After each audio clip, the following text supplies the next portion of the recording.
How is this? 3, 2, 1, 1, 2, 3. Can you hear me now?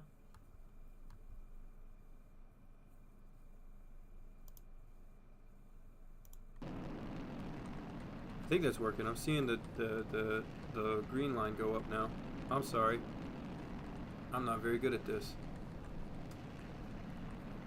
But I appreciate you tuning in and being patient with me.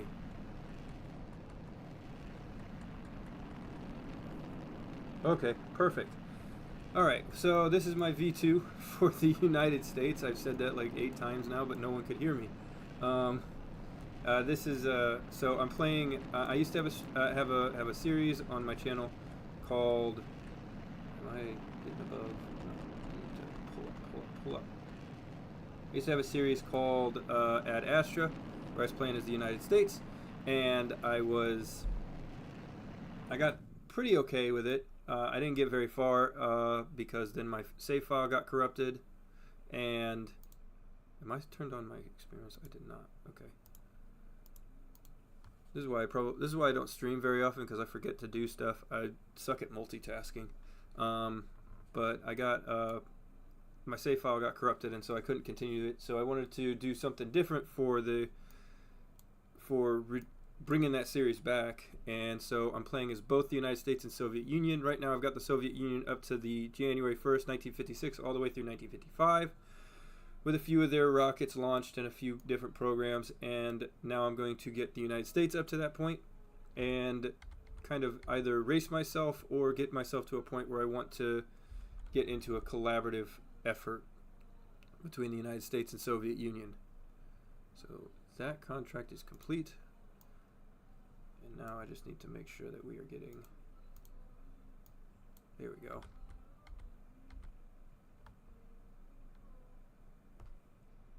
Yep. So anyway, if you want to watch the videos on Ad Astra, they are still on my channel, and I'm not going to delete them. They're pretty, I like them. They're pretty good. They're some of my best work that I've ever done. I just think, unfortunately can't continue it. So we have to do this now.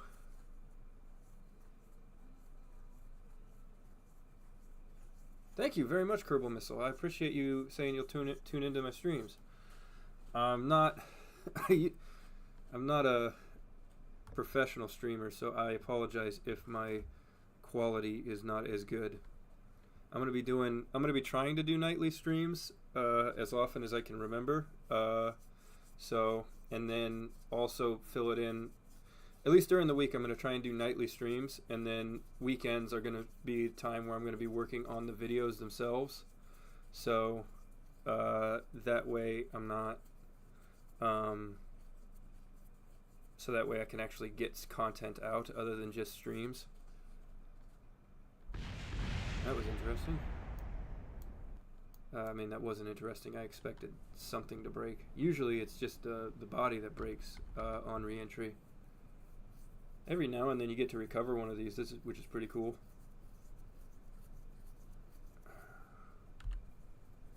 Probably not today, though. Nope. We'll have the Navy go and get that later. But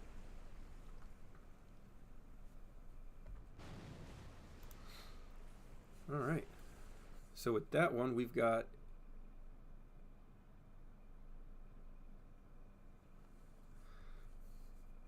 well, I hope you have good taste then, so that way I can so that way I can say that that I have good quality. No offense to you. All right, I'm gonna ignore that because I can't remember what date that my Soviet Union group actually got their first launch into space. But that completes that portion of this one, and now we can select a new leader. So for early rocket development, we've got the Kármán line. Now we need to reach a suborbital trajectory and return. I think that'll be the next thing. I'm going to edit that one, I think, for right now.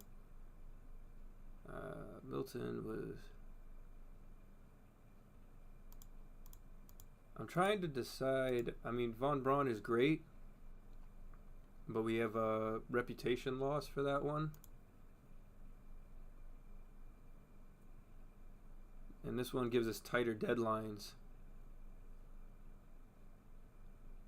But we get more confidence from science and better researching speed.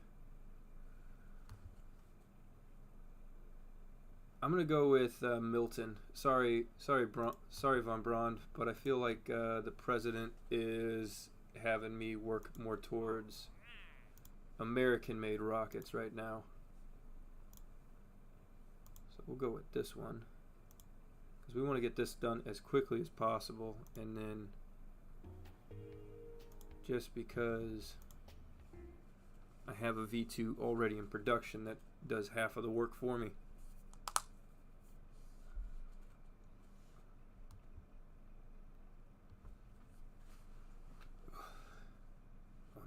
This side, okay. It's mirrored on the camera. It's weird. Okay.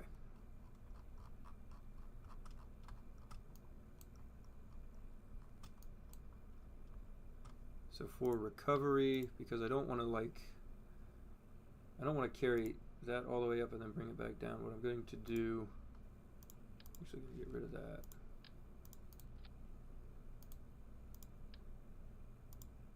Eventually we have to start carrying I'm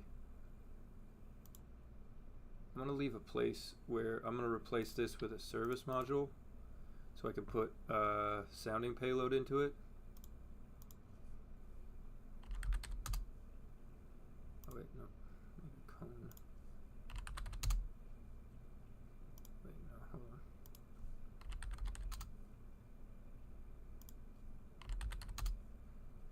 There we go. That'll give us a little bit more. Maybe this is a bad idea, but I'm going to swap this over to a science core that all it's going to do is carry the experiment up and back down. And while we're at it, let's just throw this on here so that way we can get that science, although we'll get more of that once.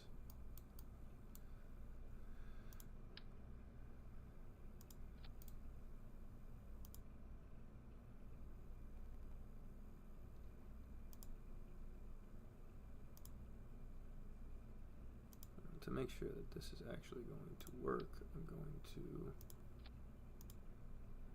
swap to this one, and then I'll hit do single shoot,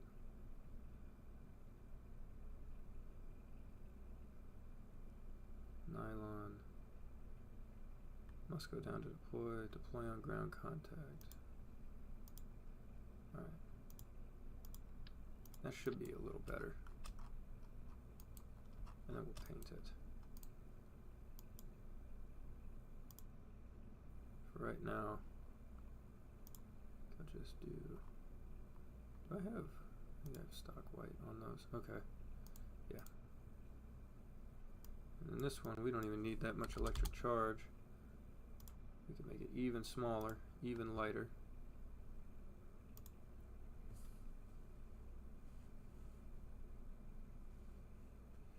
Yeah, better integration time would probably be the better bet, but I can't remember what Milton gave me. I think I was just going for him because he's not Von Braun. Like, I like Von Braun. He's a, I don't want to say good person. He's an interesting historical figure. But I just wanted to pick someone other than Von Braun, because I feel like a lot of people would pick Von Braun. Or maybe I'm just going right into the fold and not picking Von Braun because I'm trying to be different. Let's also spice up the rocket a little bit.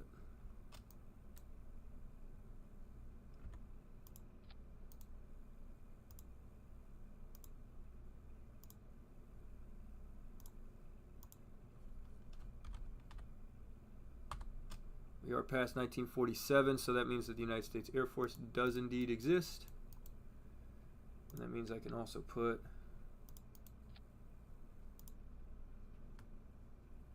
Air Force roundels on it.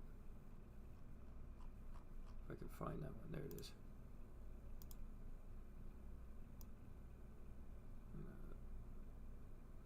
Make it so it fits between. You know what I'm going to do with this? I think it'd be cool if I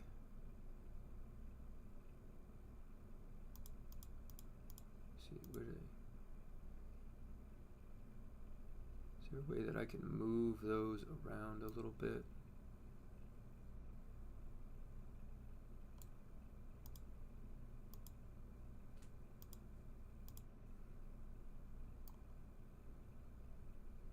That'll work. And then I'll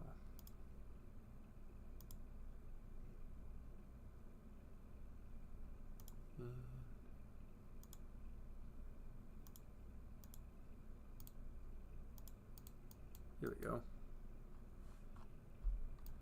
That looks a little bit better.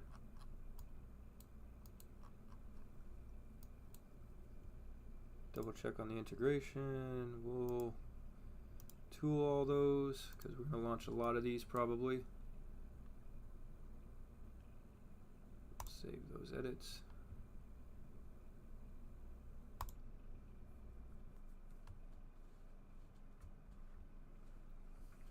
And I'll keep one of these in the build queue so that way I can copy it whenever I need to, but I want to limit myself to 6 V2 launches. So we've got one so far. So I'm going to just duplicate that just in case we have a failure. Now let's get the next batch of rockets up and running. I think getting supersonic flight will probably be the better bet for right now. No, wait.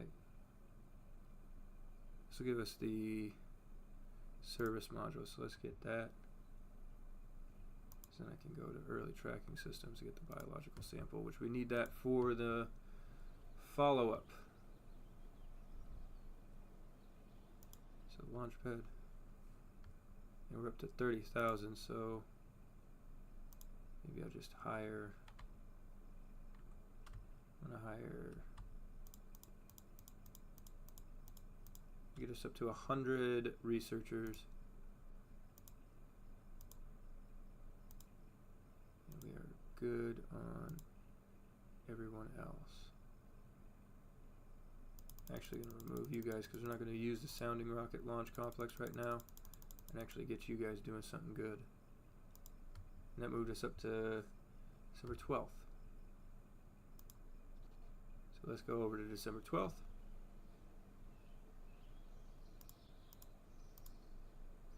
There it is. Okay. It is actually going to be daytime. Alright. Now, I am not N9, so I don't like building airplanes as much. I like flying things. Which is weird because I'm trying to become an aerospace engineer. But this is my F-86 Sabre, which is what I'm going to use. Oh.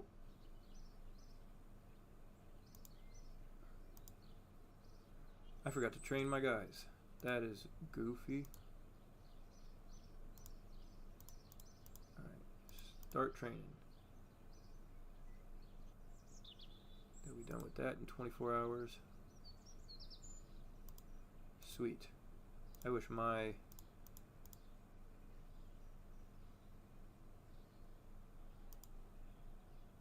Alright, and they'll be finished with that in pretty quick. Alright, perfect. Alright, now we have 3 pilots ready to go.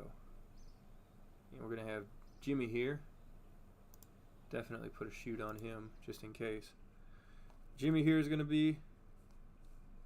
Yeah, I'm going to start working on my bachelor's degree probably next year. Getting a bachelor's in geology. I've taken a couple of college classes, one in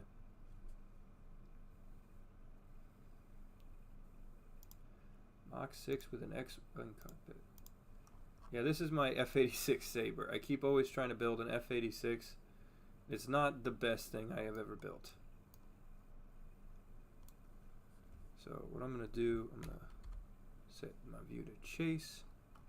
Make sure, because now I have someone watching live, I put the...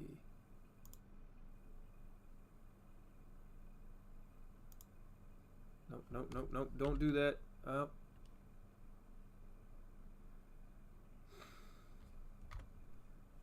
I don't want to do this very often, but I don't want to launch at night.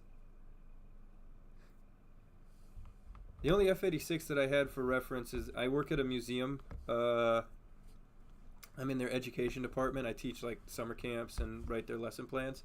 We have an F-86H on the ceiling.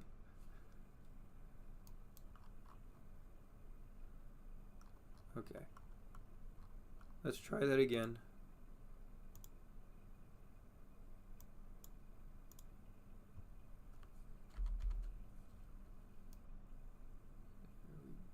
There we go. All right.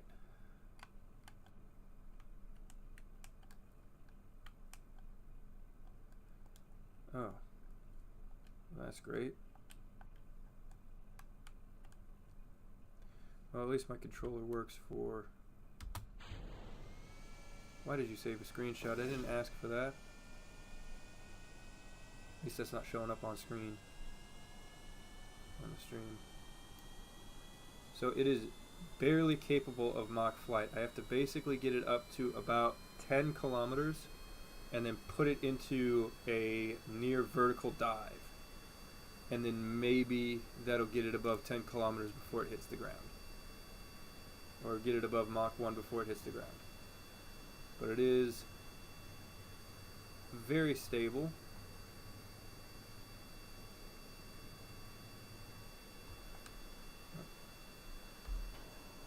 I didn't, for some reason it's not remembering some of my keybinds. So I always fly with an Xbox controller whenever I do airplane flying, because I do way better when I use one of those. But it's not working right now. Like, I've got the controls bound for my thumbsticks, but not for anything else, which isn't fantastic, but is also not the worst thing in the world. So, is atmosphere info, is that the one that tells me if I'm at Mach 1?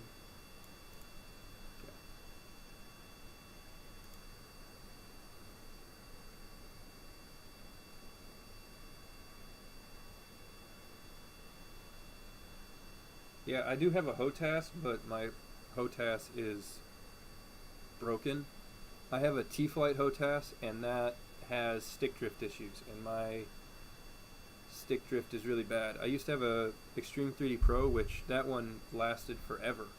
I had that for like 10 years, and I had barely any stick drift issues, just a couple every now and then. But I didn't know the A380 could go supersonic in a shallow dive. I don't think you want to do that. Not in an A380. Not with the aviation experience that I have. But not. But yeah, I don't like to try and do it with the keyboard anymore, because I always overdo it, and then it's kind of required for me, at least in realism overhaul, especially with Ferrum Aerospace, which I think is what they have installed. I'm not 100% sure, but the wings will rip off really, really easily off of almost any of your aircraft if you're not super careful. So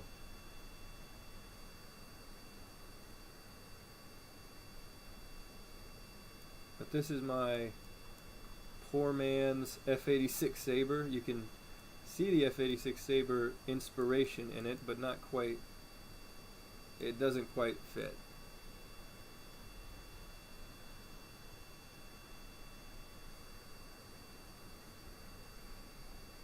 I think I could do better if I really, really wanted to.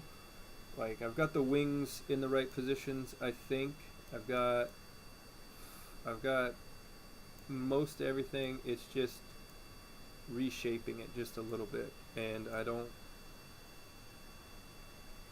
like to spend a whole lot of time in the vehicle assembly building. Like, it can be fun, but I like to see my stuff work.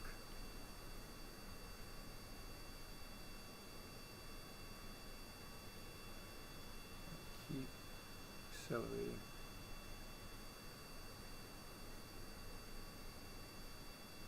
Yeah, I can use you can use caps lock to do like I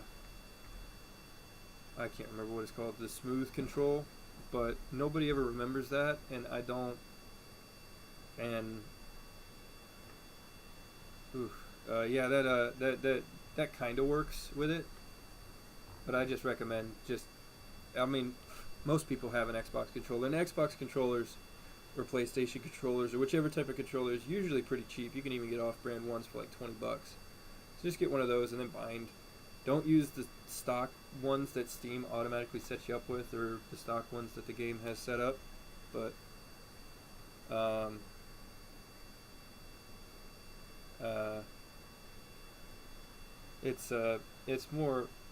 it's better to just have a controller. And I set it up so that way it's kind of like flying a model airplane, where my right thumbstick is going to be roll and pitch, and then my left thumbstick would usually sometimes be throttle. Although on KSP I think I've made the bumpers throttle because I could more easily control it there.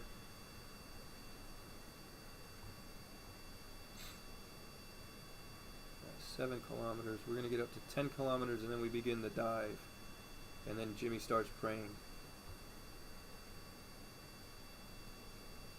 Because we have to hold Mach 1 for 30 seconds.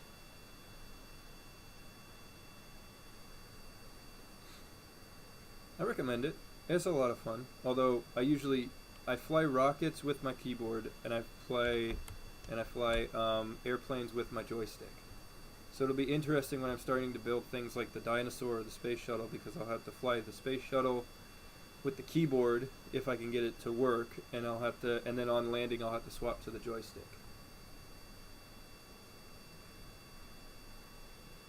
Which should be interesting. Maybe I can get maybe if I get far enough I can have a shuttle Buran instead of Apollo Soyuz, and that'll be entertaining. I'm thinking of when I get to the point where it's about the time that the United States and Soviet Union are trying for the moon, swapping it where Kennedy, either before he gets assassinated or he doesn't get assassinated, but he successfully gets the Soviet Union on board for a joint mission, and we instead do a either Earth orbit rendezvous mission to the moon, where a Soviet N-1 or maybe even a Proton rocket launches a lander and trans-lunar injection stage, and then a Saturn 1B would launch the crew aboard an Apollo command module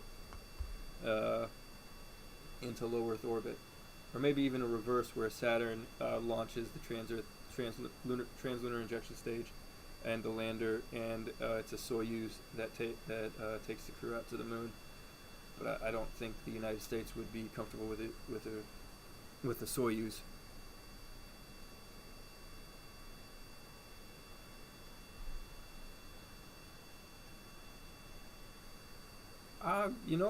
If I can, I think. I mean, in partially stock KSP, we're gonna just start the dive now. I'm going to do 30 degrees and see if that does it.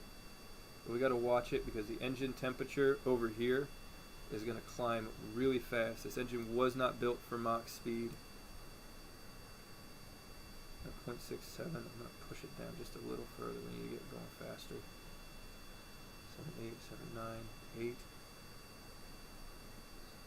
And pull up, gentle. 9, 1. 6,000.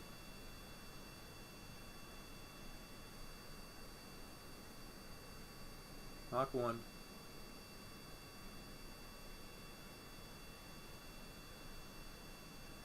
2.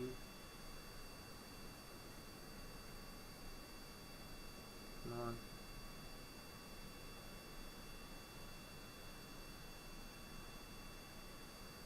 Careful. No. We got Mach 1. No! No! God. Alright, we need to let the engine cool off a little bit. So we're going to get back up.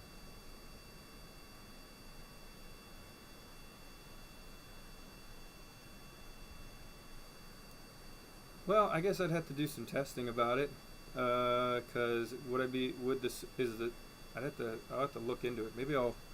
Maybe that's a question for Beardy and N9 is if Apollo or Soyuz is lighter and which one would get you more payload.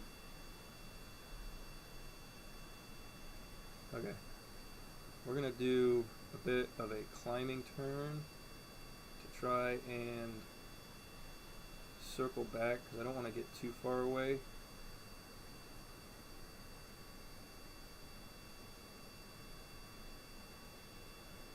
I do want to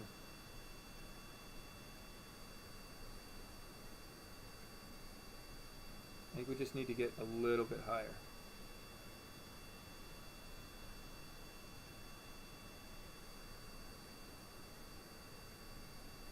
So there's the coast. And the thing is they don't know about sonic booms yet, so they don't know that if I pass overhead at supersonic speeds, it's going to cause a lot of issues. So we could do this.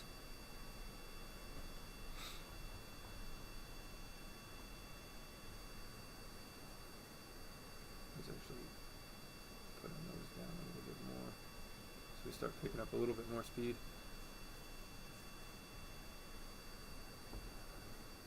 That engine temp got a little close there.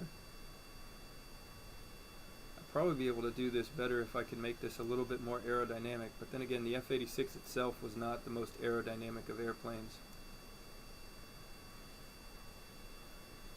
With that big scoop in the front. I mean, it was fast and it was good, but I think that was mostly due to the power of the engine. It was one of the more powerful engines that the United States had available to it. That's my opinion, though, not my not a fact of the matter.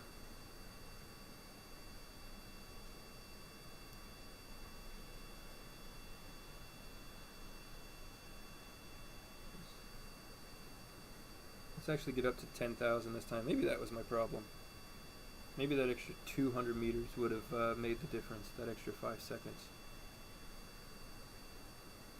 Or maybe I just need to drop below 1 kilometer.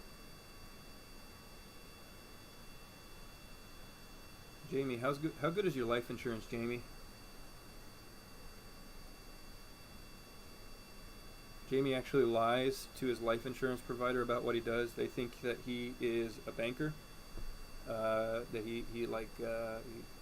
So they gave him like a really high life insurance policy for like a really low rate.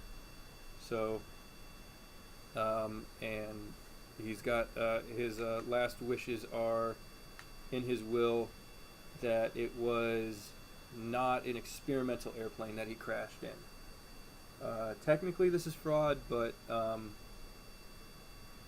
you know, they don't, the life insurance company doesn't check very often, so he's good.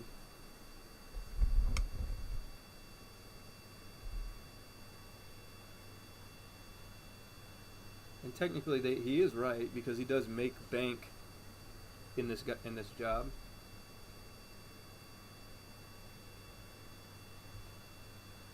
Yeah, with me at the controls, it's definitely a good idea.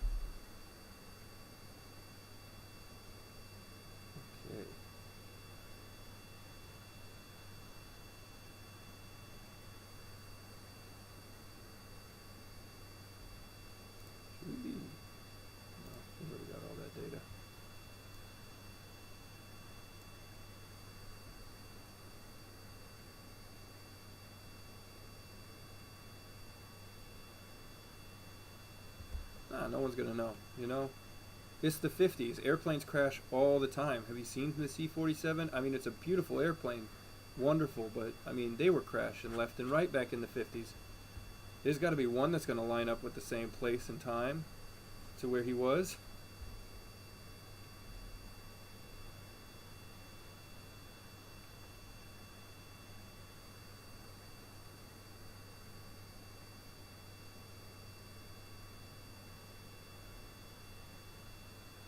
Yeah, this climb is taking too long. I'm pulling up a little bit more.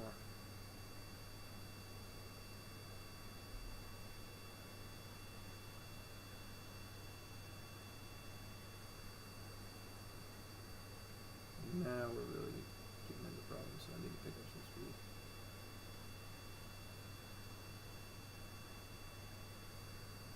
Maybe if let's just see what this does.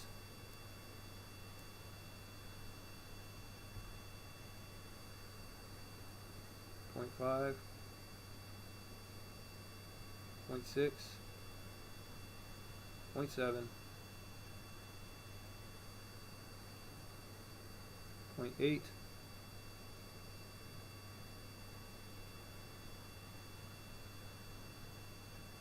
0.9, a little bit more.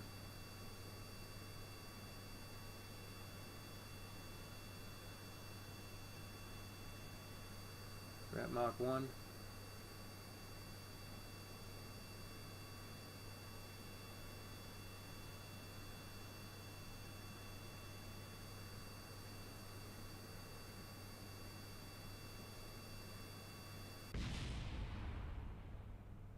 Well, that's on me. I wasn't watching engine temps.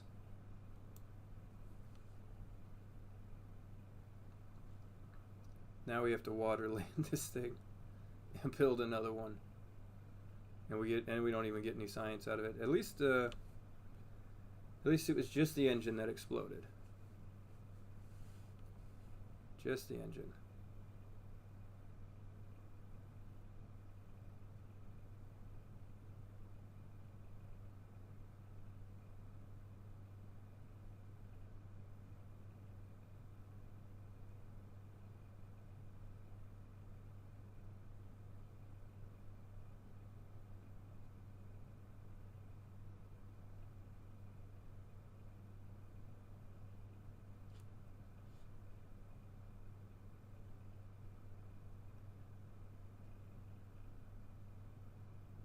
I gotta lock in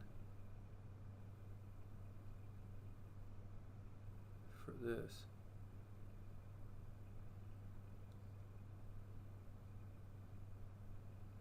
Not exactly excited for a high speed. See how slow we can get it. This is a great opportunity to find the stall speed for this thing. I'd rather do that at a low altitude.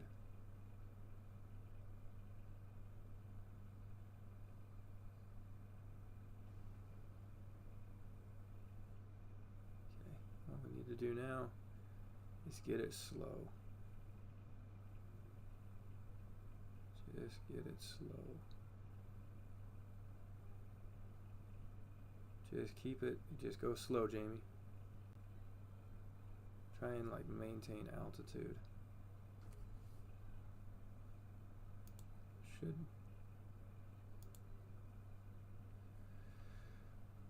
Maybe I should. Get it slow. Get it slow. Get a little lower for you. Let's try and get below 100 meters per second. I'm streaming. What's up? Well, I guess you said you didn't want to do dishes today. I guess you can wait. Sorry. It's okay. I was just gonna try to make the chicken Alfredo, but if you don't want to do dishes, it's probably not a good idea. No, I don't want to do dishes. I'm sorry. Okay. I'll do them tomorrow after I get off of work. Just a little more up. More nose up. Try and maintain. We can get slower. We can get slower.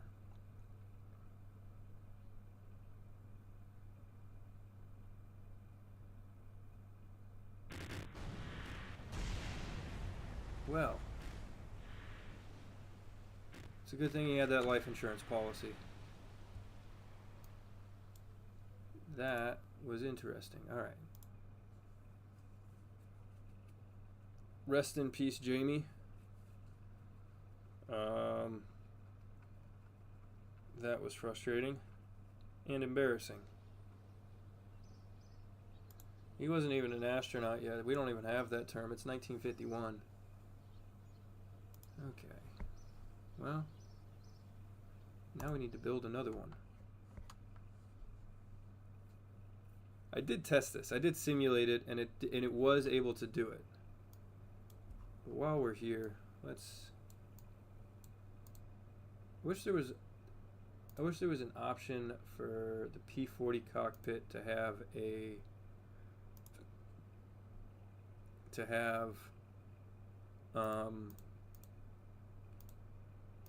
recolorable, so that way I can make it silver, so I can make a proper F-86 with like silver and then black markings. He probably should have ejected, honestly, but I can't, and I don't know how to add something like that to it.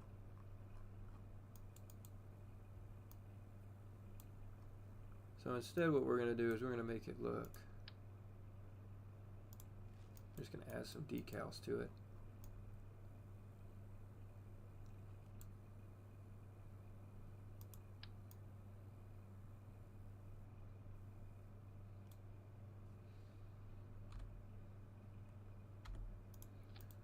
Of course, you got to add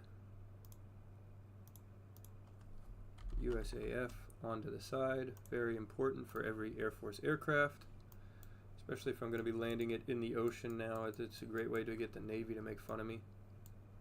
We already have that roundel there, but we could use some roundels on the wings.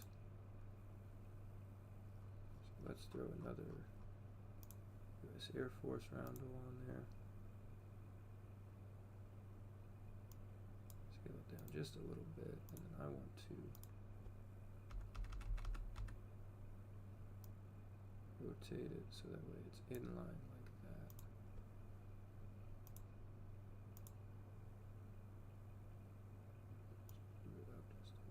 No, right there's perfect.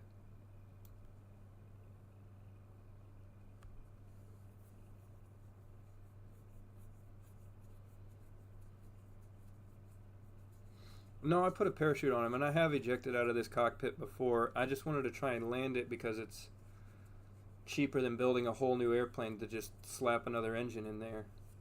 But unfortunately, that is not something that was, the ocean did not cooperate with me today.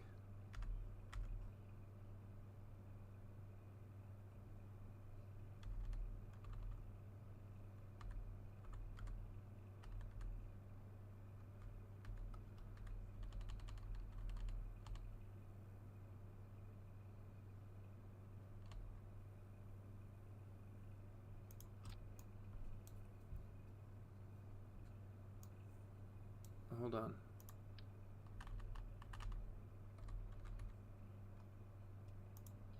Point of the star needs to point forward, because that's the point.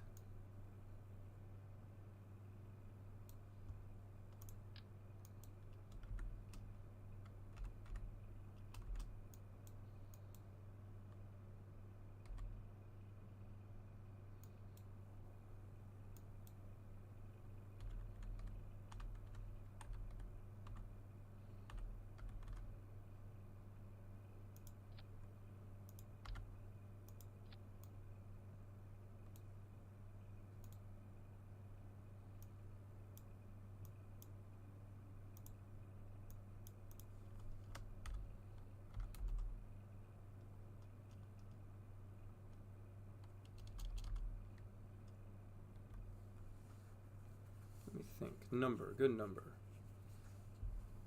Maybe I'll just copy one from a famous F-86. Let me look that up.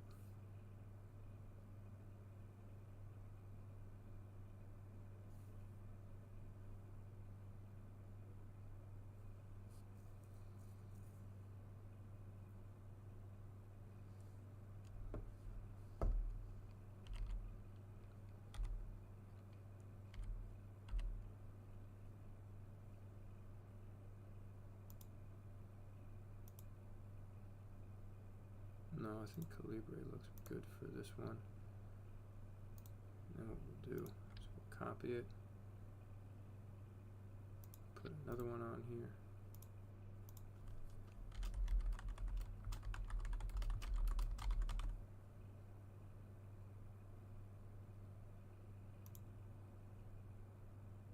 That one.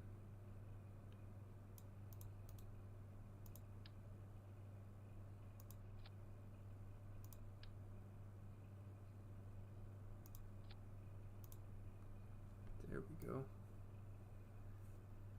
That looks a little bit better. A little bit less like it's just, well, I think it still looks like crap, but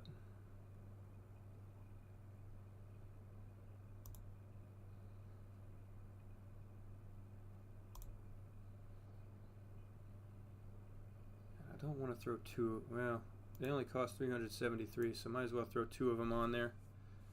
Order two more from the Air Force.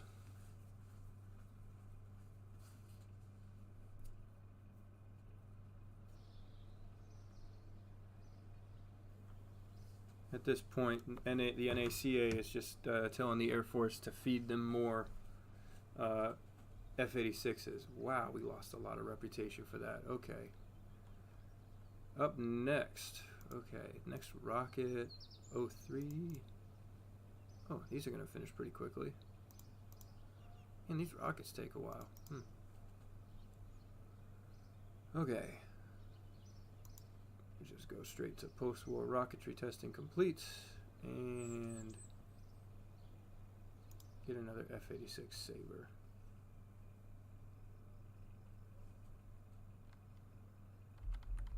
Time warp into the next day, or the next 2 days, or the next 3 days. I can get there eventually.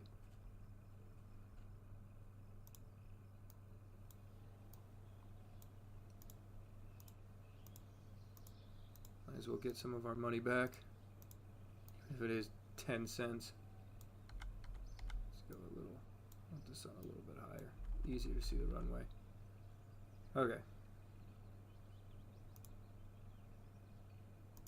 Wilfred Fisher. Congratulations, you have lost the towing costs.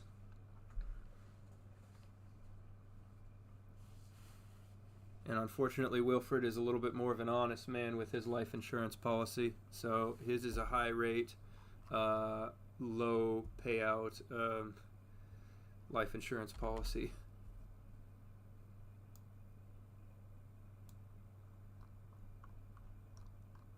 But he doesn't care. He's here for the thrill.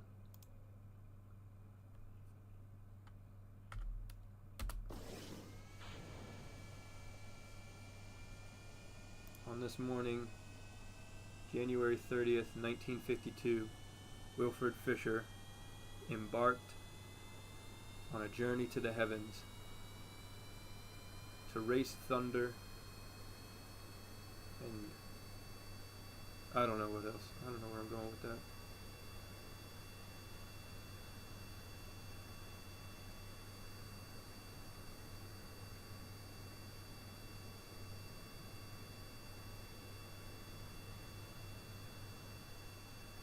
So due to the accident that occurred last time, new rule will be we are staying very, very close. So I am going to climb ourselves up to about 5 kilometers and then begin a turnaround, and we're going to try and stay within gliding distance of the runway at the very least.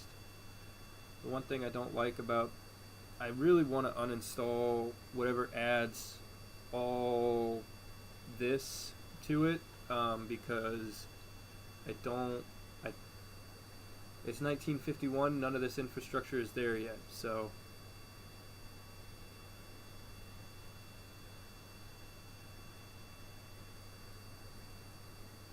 come on, Willie, you can climb it.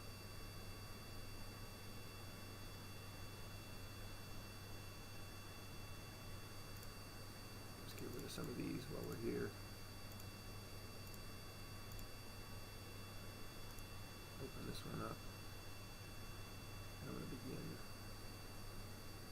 in the turn. Load turn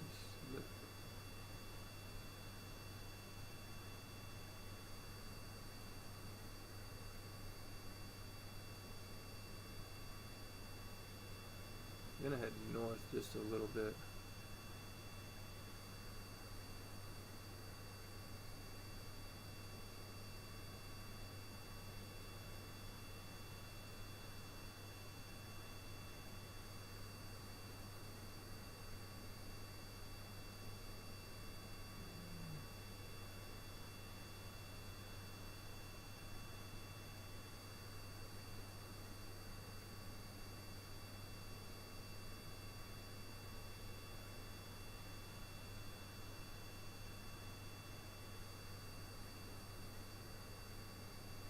Okay, yeah, I'm gonna go in, and then the next time I stream tomorrow, that's gonna be gone.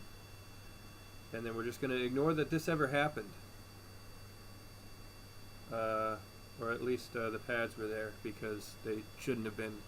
And then maybe I'll add them back when we get to a point where that would actually be a thing, like 1960s.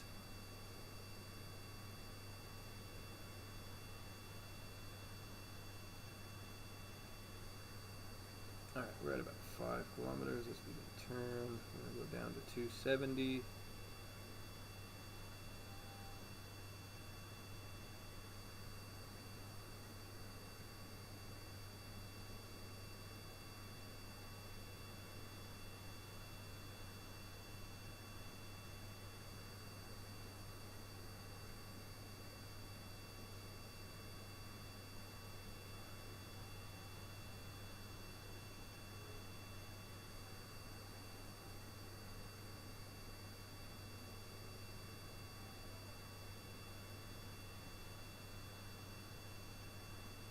So I think 30 degrees was a good dive angle.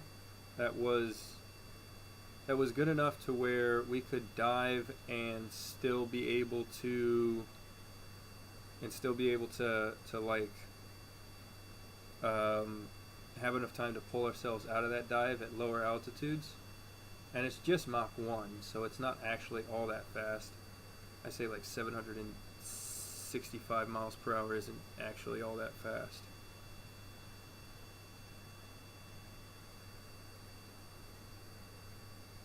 But it's not all that crazy, so I should be able to give myself enough time at a 30 degree dive. As long as I don't pull too hard, I shouldn't rip the wings off.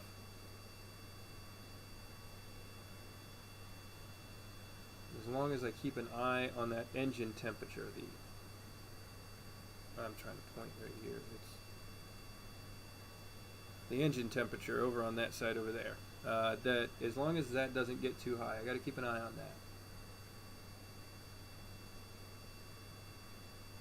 Again, one more turn. I'm going to keep climbing though. I'm going to maintain this angle of attack of about 15 degrees.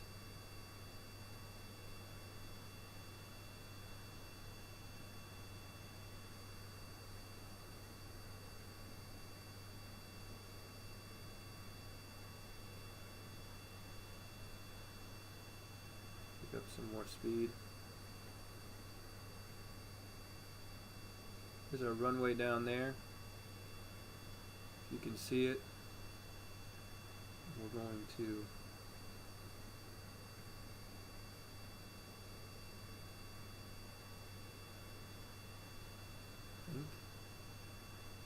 I should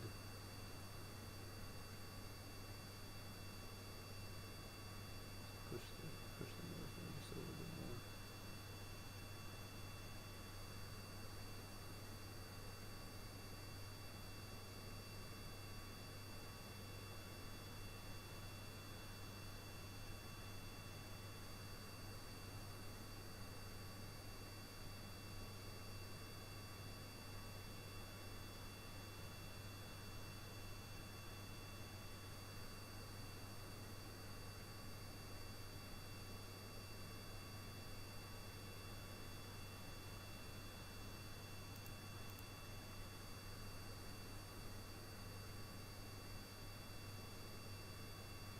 Those people down there probably aren't very comfortable with me flying right over their heads after hearing about what just happened earlier, just off the coast. But it's fine. Willie's a good pilot. And if he isn't, well, then he lied on his resume. So He told me he was a good pilot. I think he's a pilot. Yeah, he's a pilot. 8 kilometers, another 2 kilometers, and we can begin the dive. Maybe I should do another turn, so that way we're heading more out towards the ocean on this one. But I think I'm just going to stick to this. No, I should begin another turn.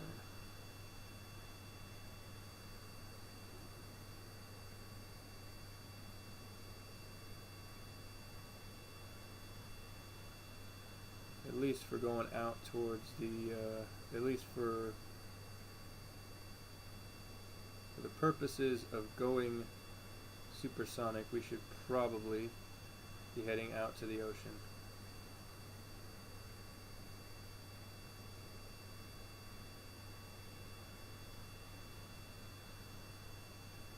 Besides, we know this thing can pretty much fly at about 75 meters per second, so we can keep climbing.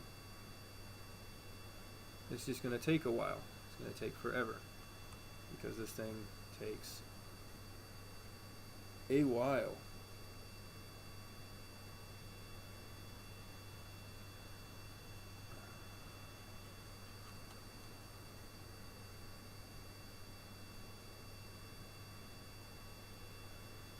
So anyway, so that way I have something to talk about. Something on my desk that I've got that's pretty cool is I design mission patches for fun, and one of my mission patches, this is one of them right here. This is for a live stream that I did a while back of, I played Re-Entry, and did a full Mercury Redstone launch from launch to landing, which honestly isn't all that long, but it was kind of cool. I was following an actual Mercury checklist, and it was kind of cool. The only problem with it is that I had the wrong checklist. Fun fact for you, Alan Shepard did not fly the same Mercury Redstone capsule that Gus Grissom flew. They all weren't the same. I mean, they were all the same type of capsule, but they all weren't the same capsule. I had Alan Shepard's checklist, and his was an older version of the Mercury capsule, similar to the one that Ham actually flew. And it had a bunch of pieces in there that weren't on the final checklist for the full operational Mercury capsule, if you can even call the Mercury capsule operational. It was there were some interesting things in there, like retro heating, which is not something that's in the actual checklist anymore. And again, it was a completely different capsule, so I ended up launching into suborbital space properly, but I guess they made some changes between Al and Gus's flight to the checklist, and part of that change was with the communication portion of the checklist, and that resulted in me accidentally not turning on the telemetry, and so they got no data from my flight, at least broadcasted down, and I ended up flying into space, and they couldn't tell how high up I was. So that was an interesting, that was really interesting. Alright, looks like this is as high as we're gonna get. We gotta do it here. I'm gonna see if 25 degrees does it, because maybe we can extend it out just a little bit more.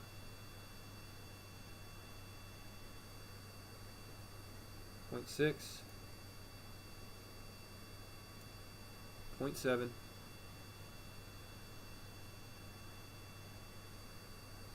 0.8,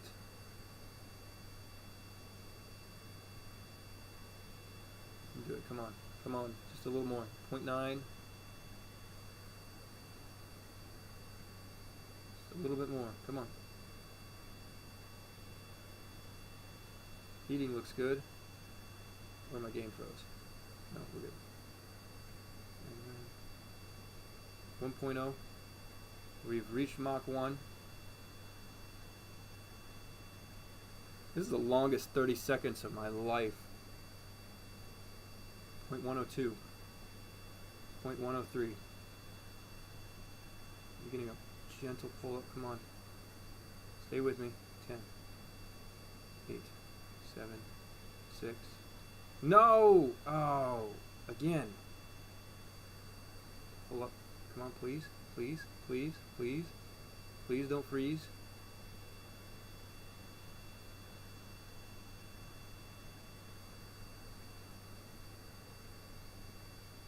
Please. I'm asking very nicely. Thank you. Okay. We're going to turn around.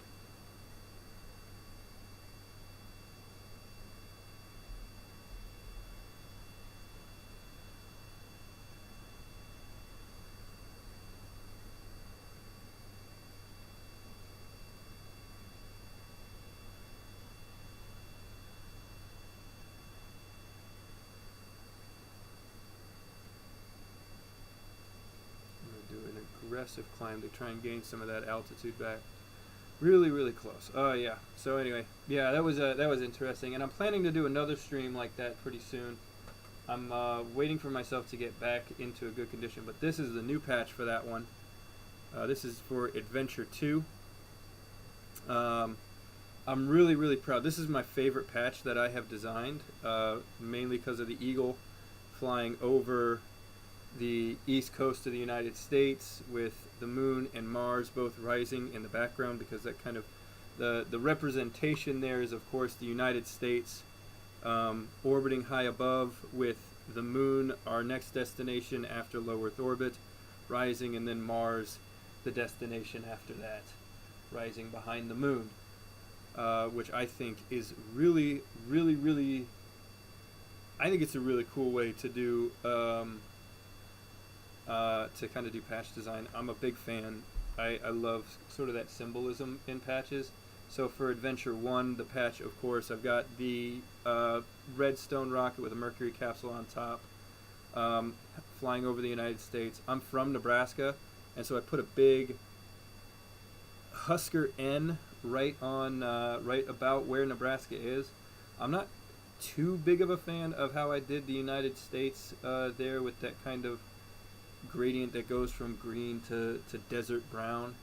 That was kind of I was playing around in a sketch app and sent that to a friend who printed these off, and that didn't turn out quite as well as I had hoped, and then but I think it looks really, really good. I forgot I added the actual two lakes, the Great Lakes up there, but and then I kind of left out, you could kind of see, we got the Great Lakes here on Adventure 2's patch, which kind of allows me to put it just over where an area is. It's actually orbiting above, like the Eagle is supposed to be orbiting above my home state in Nebraska, to just represent a little bit more there, and so that's a lot of the symbolism that goes into that. But I think the piece that I'm most proud of is the moon rising behind the Earth and Mars rising behind the moon. Is, I think, really, really creative, and when I become a full astronaut at some point in my life, which I hope will happen. No, you're all good, man. I got 2 other viewers, so maybe if I just keep talking, it should be good. But I appreciate you tuning in. Thank you so much. We'll keep you updated on whether or not we get we accomplish this this contract, if we can actually reach Mach 1. Or you'll see it on the video that I hopefully post by the end of this week of this experience of 1951 to 1955 for both the United States and Soviet Union. For those of you who are just joining, my name is Benjamin Gotch, or Astro Hope Ben. I am a I had a series on my channel called Ad Astra, and for a little while That was really good. Thank you so much. I had a video series called Ad Astra. You have a good rest of your day too. Wish me luck tomorrow because I got about 75 campers that I got to deal with. No offense to the campers, they're great, they're fun. But I had a series called Ad Astra, and I was playing as the United States, trying to just mostly the reason I was playing it was because I got I did get a little tired of waiting for all Kerbal Kind, so I just started to say I'll just make my own in the interim, and that worked out pretty well for a little while, and then unfortunately the save file got corrupted before I could even do anything. I think I got one Kerbal into low Earth orbit, and then the save file got corrupted, and so I got to restart, and so I decided, you know what, screw it. I'll just make 2 save files, and I'll try and figure out how to do the thing that N9 and Beardy and Carnassa and I guess now Calvin are doing, where they splice together their save files to create one mega save file, and so I'll have a 3rd save file that's just Ad Astra proper, and I have 2 save files, Ad Astra for the United States, Ve Kosmos, which just means in space for in Russian, and okay, this time we've got it. This time we're gonna go fast on this one and pull up as we go. 0.6, 0.7,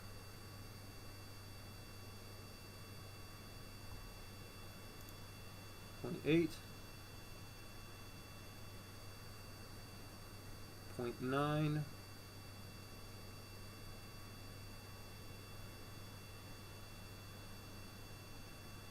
Rat Mach 1. Now it's watching that ever-present scary number go down and that temp go up. Okay, I'm going to pull up just a little bit. 12, 11, 10, 9, 8, 7, 6, 5, 4, 3, 2, 1.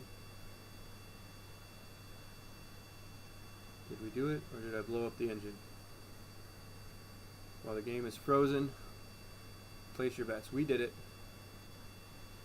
Ladies and gentlemen, we got him. Alright. Throttle back to about 50%. We don't need all that power. Begin a very, very gentle turnaround, Wilfred. I mean, that's not as gentle as I would usually like, but, you know. Oop, halo, that's a lot of G's.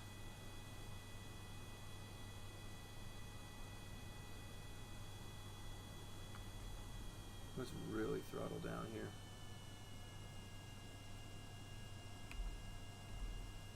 Okay, let's aim for the runway.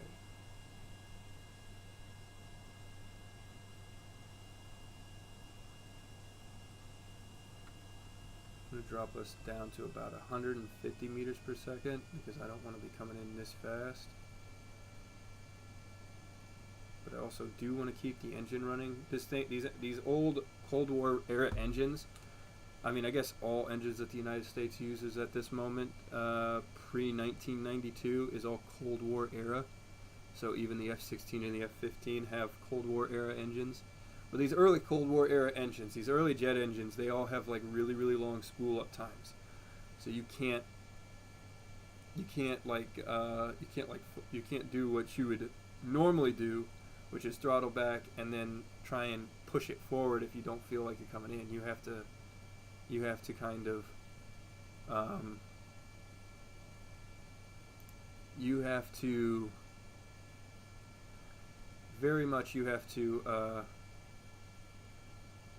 anticipate when you're going to come up short on something.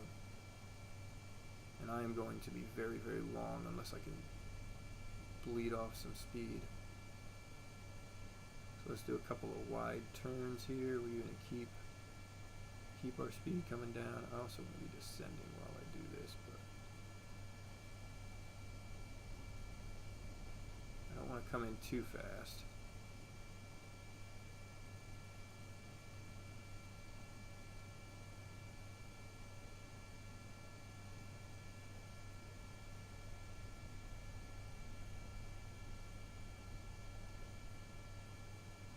I want to get it below 150, so I'm going to do, I think I'm going to do a full turnaround, which I'm sure whoever is in the tower is very happy with this decision. Let's throttle up a little bit. We're going to come up short now.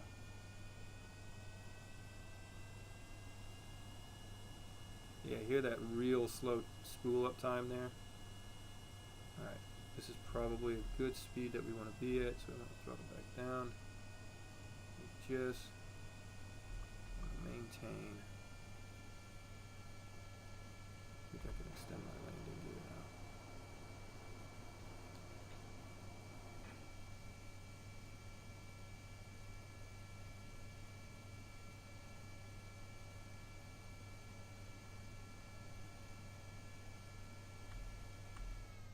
Engine idle.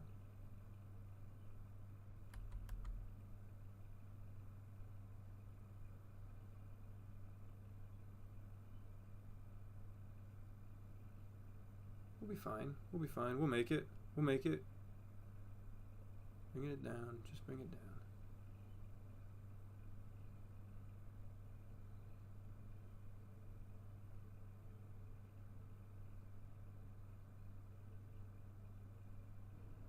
On the ground. Braking.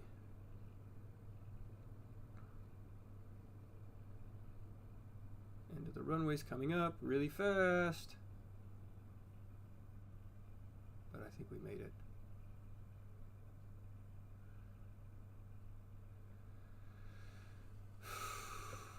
It's not that I hate airplanes. I work at an air and space museum. I love airplanes, okay?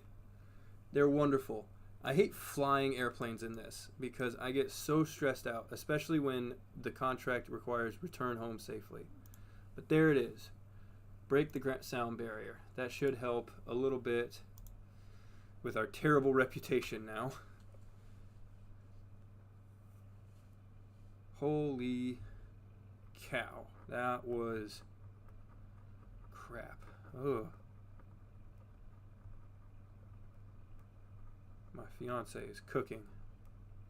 Smells great, actually. So this is actually a record that we have. 30th of January 1952, the U.S. breaks the sound barrier. Except we didn't use it the normal way. It was an F-86 Sabre. Alright, we're down to -9 reputation because we killed a whole Kerbal trying to do this one contract. But that means we can come into the administration building now. We can go into the administration building now. There it is. And that one is done. We need to be able to upgrade our astronaut complex to level 2. And we need to do X-Planes Mach 2 supersonic. I don't know if I want to do that one yet. But we can now, I think, we'll start doing some rocket planes, and we'll do some research with the X1. I want to build something other than an X1. X-plane research. So experimental rocket planes. We have 3 of these contracts. We might as well do these. We can reach 12.5 kilometers with a crewed vessel. I think that's good. And 320 meters per second between those 2 altitudes. We could also do that one, but I don't think we're ready for that one. So we're going to do this one because this will allow us to get some more research done. Because we do need to do high altitude anyway, and then we eventually need to do Kármán line, which is pretty crazy. Alright. But that's the F-86 Sabre. With the F-86 Sabre done, now the Bell X-1 flew in the 1940s. I am going to design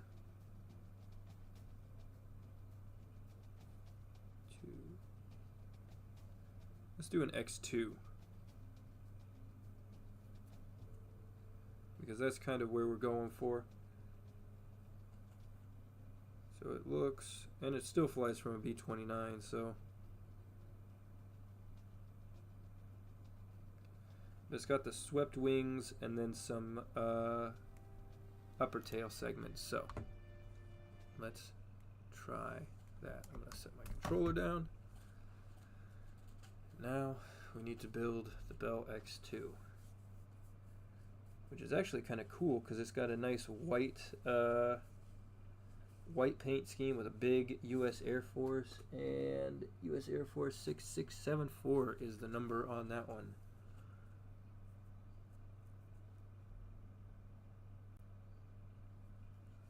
But with the swept wings, that should be pretty good.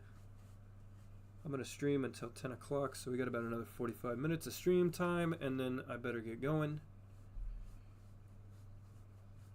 But we're not going to talk about that right now, because we have got this. So this is the X1 cockpit. But what I want to do, open the color. We're going to do a white paint job on that. It's pretty much the same as like the X1 cockpit, so we're good. I think it looks like it kind of does a little bit of a pin, not really. Alright, conventional structure tank.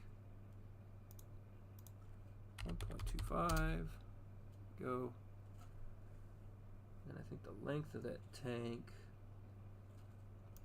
I'm going to go 3 meters. That looks about right there. Perfect. Payloads. Get that boat tail adapter on the back because I like that better. 0.25. And then like a 1 meter. No, let's do a 0.75. 2.75 meter. Alright. And then what does the back of it look like? Maybe I should just go to Wikipedia.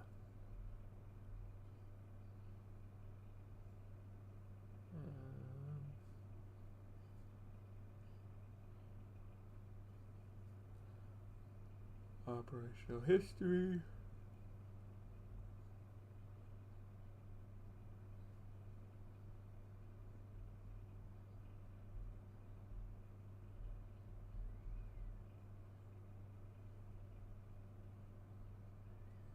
Okay, performance.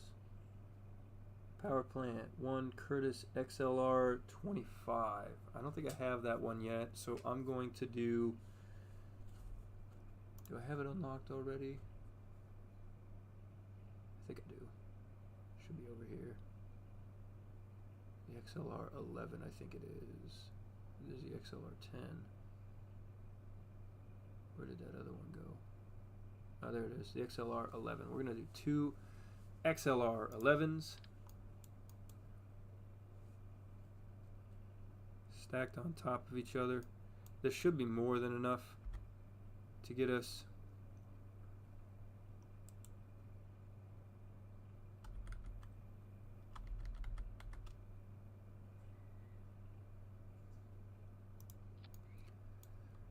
beyond the sound not just beyond the sound barrier, but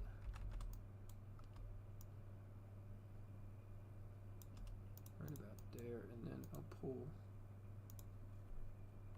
We'll do 1 meter.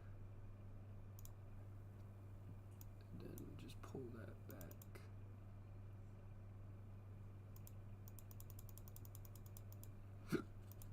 To about there. Okay, now let's put the colorable payload fairings on there. There we go. That looks good.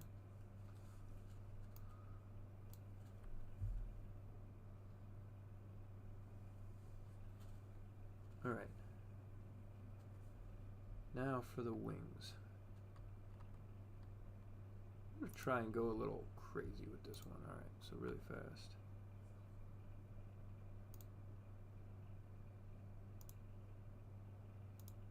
Make sure that matches. and make sure that that matches. Alright, there we go. Now for the wings, we are going to use the procedural wing supersonic.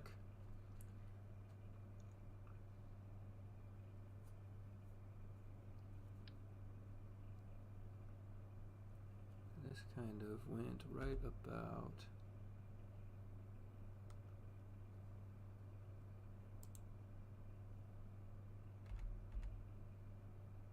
here, and then over the top of it,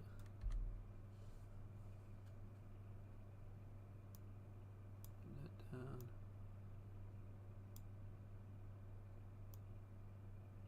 out to about there.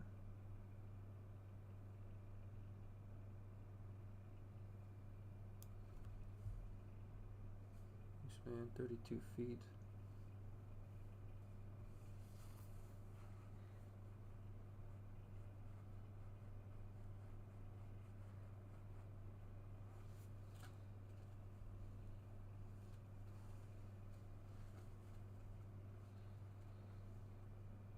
My wingspan width. Okay, not even close right now.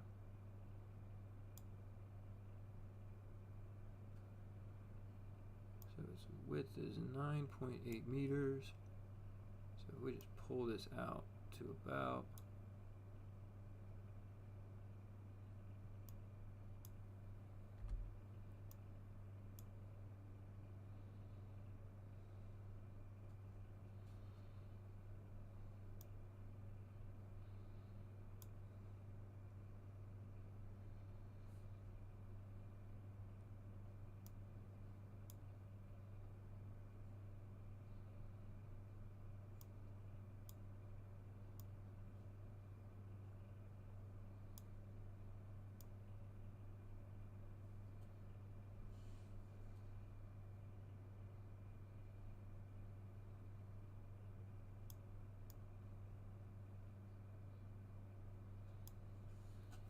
I don't like that.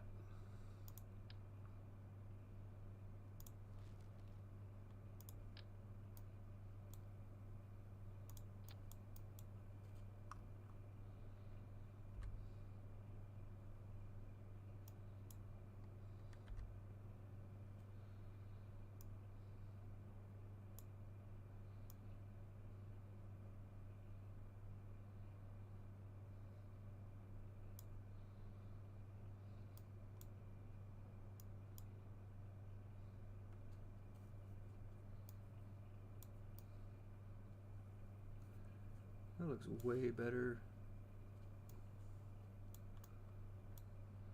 Because now I can do this went down to about here. Did this. Okay. Something else I gotta do. Get rid of that.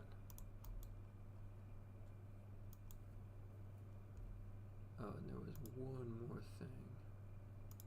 I'm just going to make that a structural component.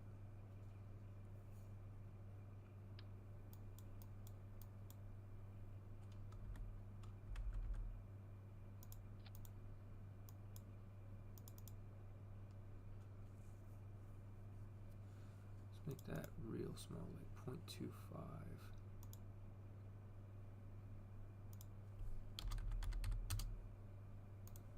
There you go, that looks about right. And if we throw a nose cone on the front, same size, there we go. And we just need to lengthen this.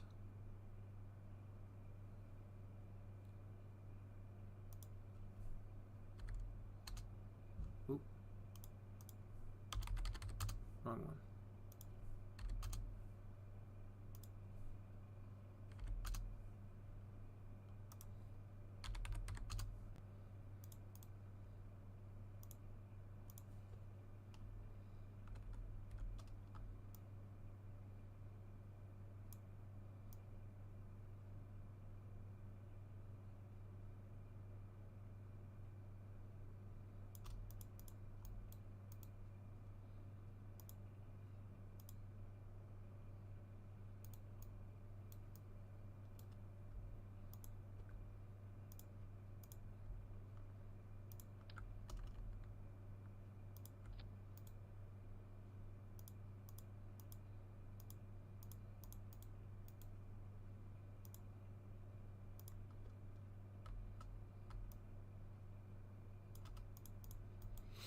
Alright, there we go. That looks good. I just need to make sure that that matches the rest of it. I really like the Centaur Common Tank color. It's really good.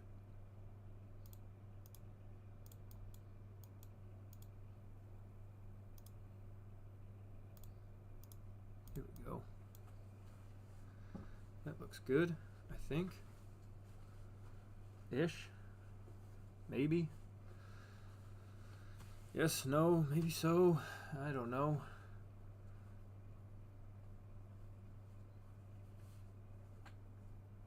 How long was this active for? I think this is... Oh, 27th of June 1952. I think we're... Well, if we get this thing up and running before 1955, we're ahead of schedule. Because the first drop glide was in 1952. I don't understand why, because it says 27th of June 1952 was its first drop glide. I don't know what more testing they needed to get it all the way to 18th November 1955 when it did its first powered flight. That reminds me, I need to pressure steel, fill that with XLR 11, and make sure that these don't come off.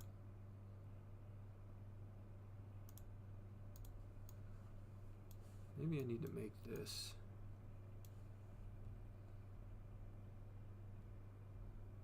wider. Let's see. Yeah. Stretch this out just a little bit up here, just a little bit down here. There we go. And I think we just need a little bit more sweep right there. Oh, yeah, ISS is, it's either going to be visible from where I'm at, yeah, but I'm not going to be able to see it because it's too cloudy out. And I'm also not carrying my entire computer outside just to show you guys. Okay.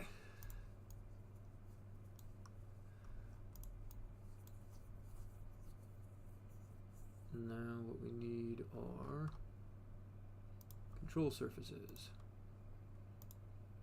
Control surfaces. I need a control surface.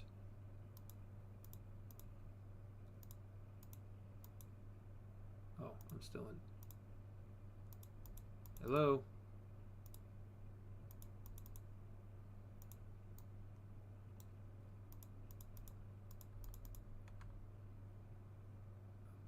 Let me close out of that. There it goes.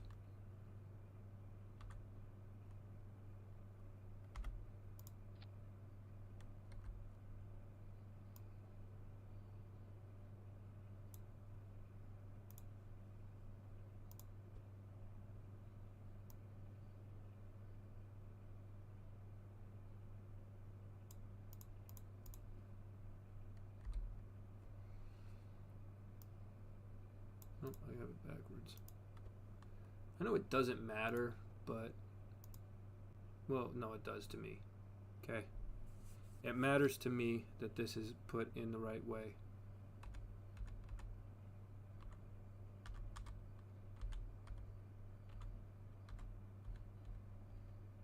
Okay, I guess don't do that.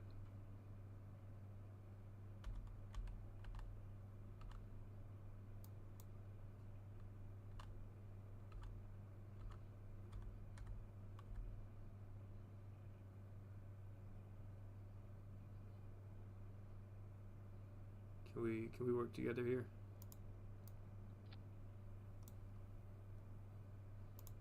I guess not. Okay.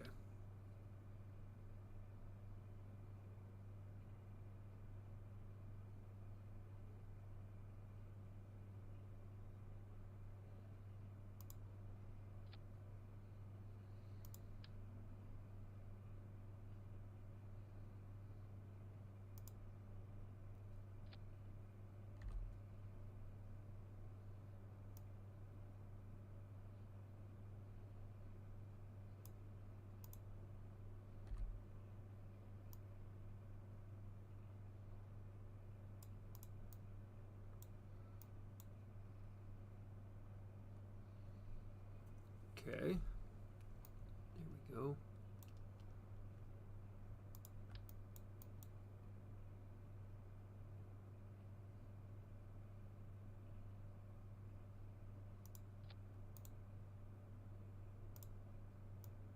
This one will not have any control.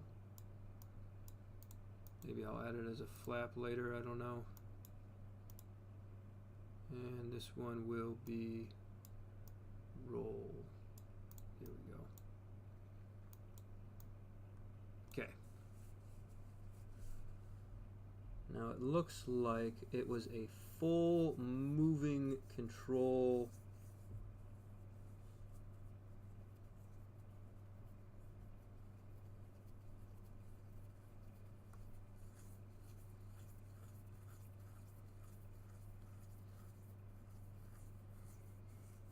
Full moving control surface up on the top. So that means all moving supersonic right here. Throw that on the side here.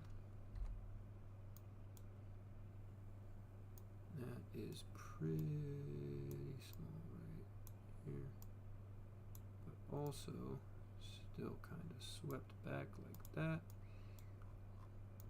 Maybe this thing is a little short. How long was this thing? 37 feet, or 11 meters.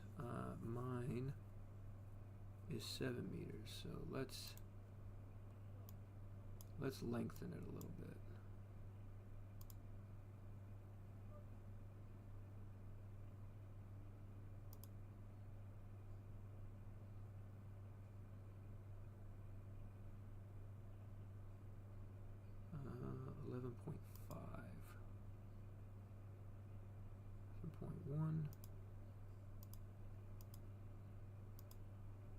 Oh, nope, missed it. There we go. 11.5. Okay. Now things are kind of making a little bit more sense. Let's push you guys back into your house.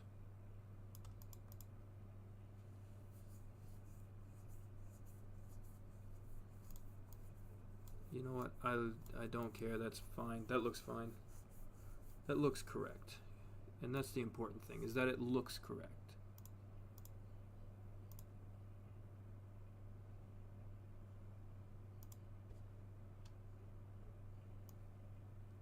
Because now I can lengthen these wings just a little bit. I want to keep that sweep angle that I've got going for it.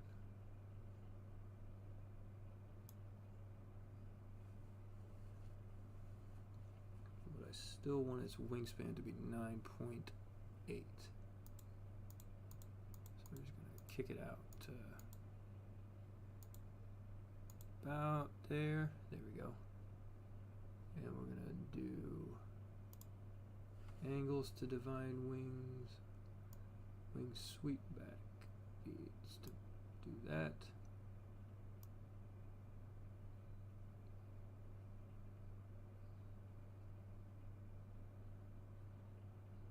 Needs about that. Okay.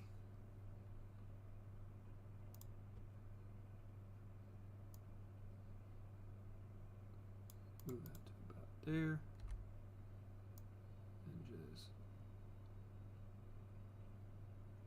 Lengthen it to there. And this one to move out to about here. And just lengthen it gently. There we go. That is probably a really, really long aileron, but I don't care. You know what? I don't want a really, really long aileron, so we're going to cut that to about there. To here. About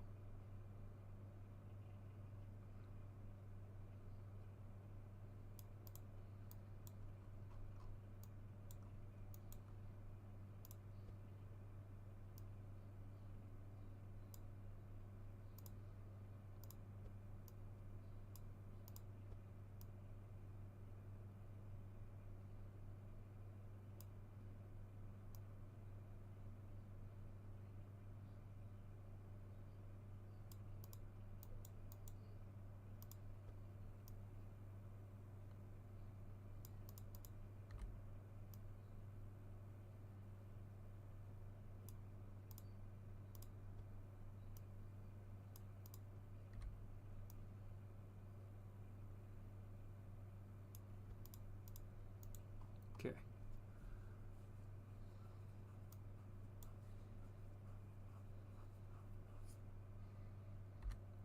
We can do now. So we can actually.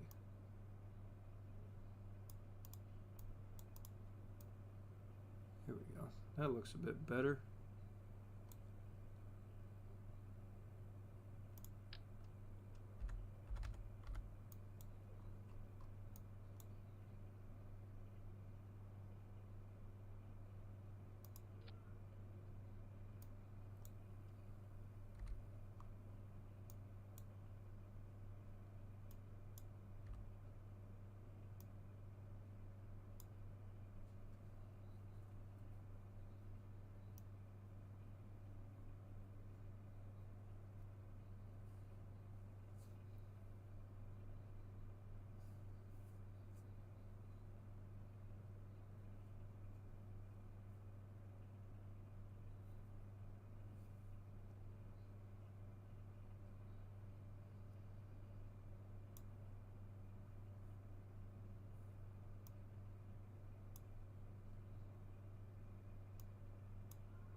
Okay, here we go. So this one will control pitch. And this is going to control yaw. There we go. Going to move these up just a little bit because I don't want. There we go. All right. And now for landing gear, based off of the fact that the X1, X2 did have a nose gear collapse, we are going to add a nose landing gear right there. And then I think, let's find the center of mass. I want these behind the center of mass, but I'm going to put some bigger ones right about here.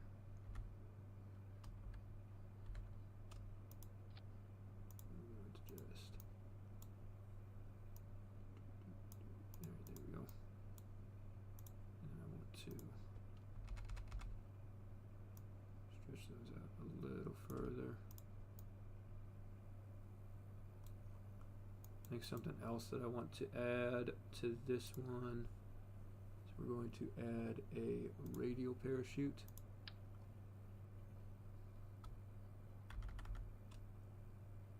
Right about here. This is going to be a drogue chute. The chute texture is going to be a drogue chute. And then we are going to bring it previous side. Oh, there we go. And then it is going to be single chute. Deploy on ground contact. I'm going to say true on that. And I'm also going to say no to that. And then we are going to hope for the best. Alright.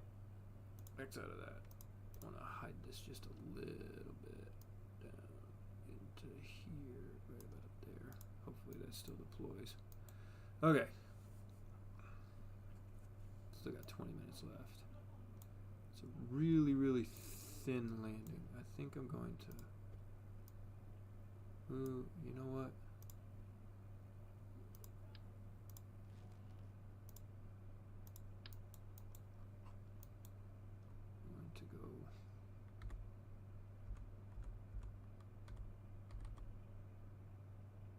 Right about there. That should be wide enough.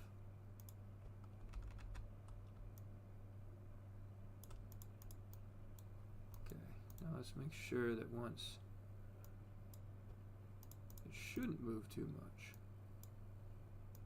Shouldn't is a big word. Okay, yeah, we're good. Fill those tanks. Shouldn't does a lot of work when you work with me. All right, and now let's look at this aircraft in color.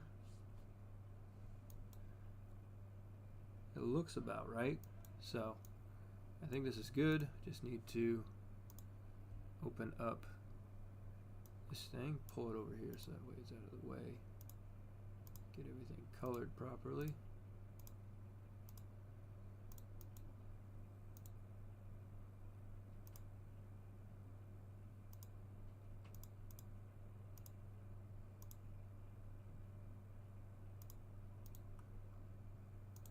And look, the basic paint job is boring, but I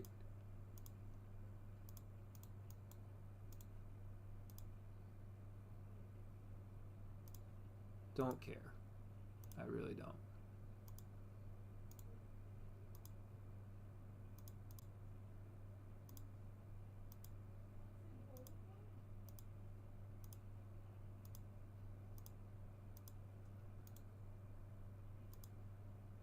This is probably all we're going to be able to do today anyway.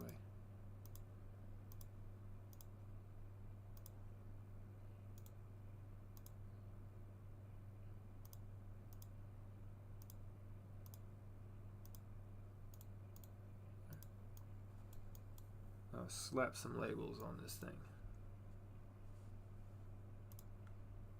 So first things first, obviously, as I see with the pictures of it, it had a nice big Air Force roundel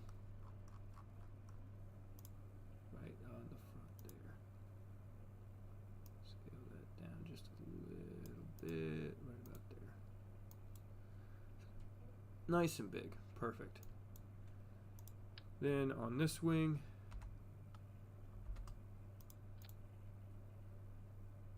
it had USAF in bold.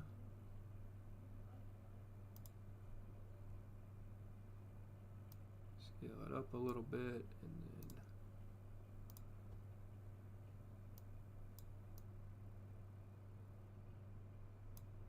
right about there. Perfect.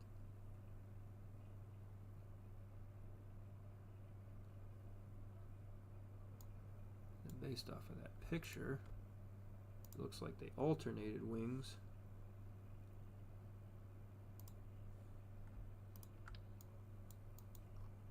For the logo.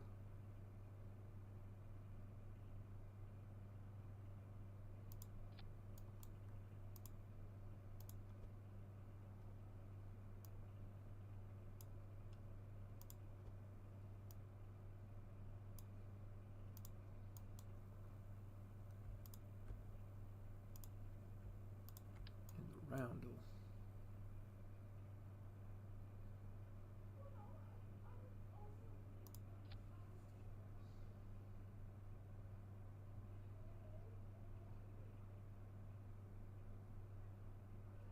And there was a nice Air Force roundel. Was that on both sides? I think it was. Yeah, it was on both sides. It has to be on both sides.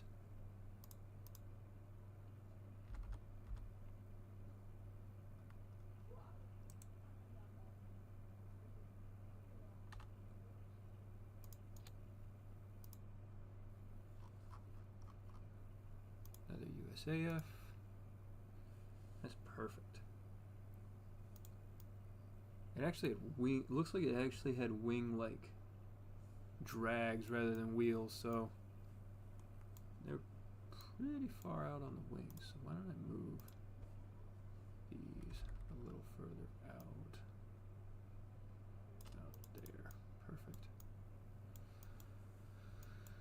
And then 6674 was the number.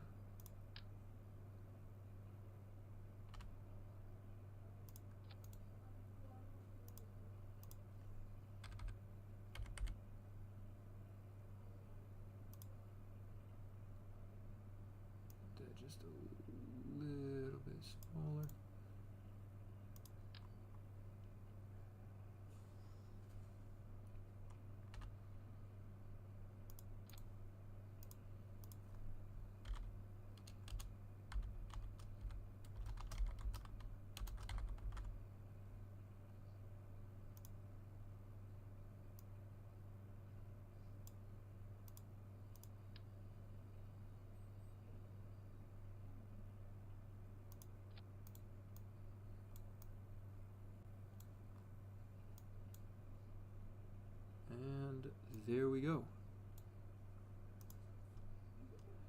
me actually make sure that this is actually balanced.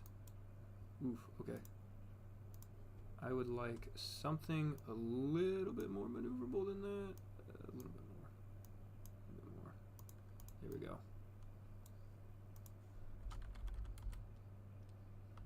X-2.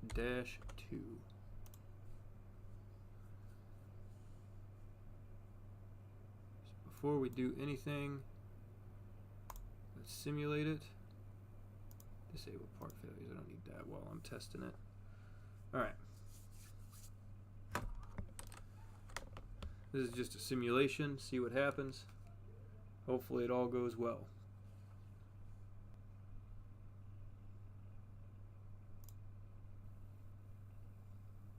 Oh, the landing gear's now not set up properly. Great.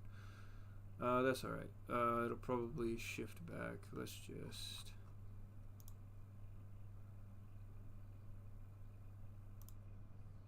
launch. Oh, hold on. I forgot.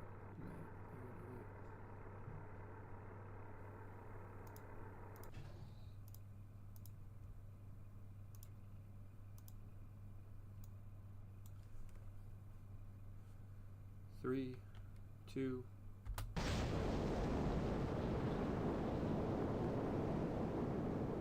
Gently.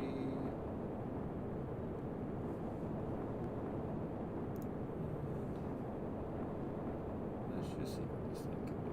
We have so much fuel. I don't even know how long these engines can even run for. Let's get ourselves to a climb. We are accelerating. Seems to be about 20 degrees.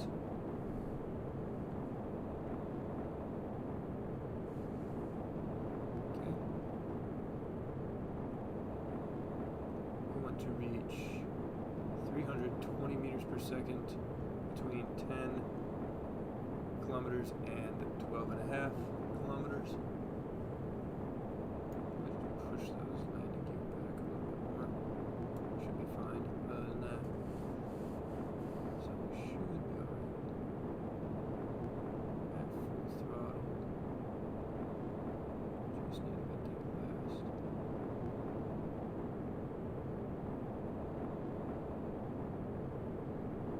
Now let's reach 12.5 kilometers.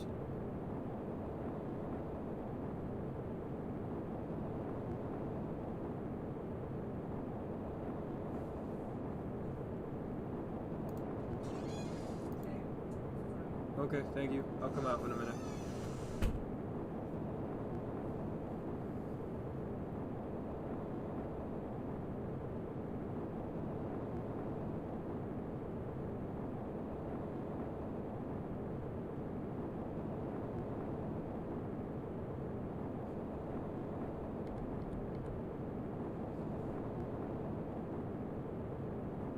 Let's see how fast we can push this thing. Oh, that's gross. I'm sorry.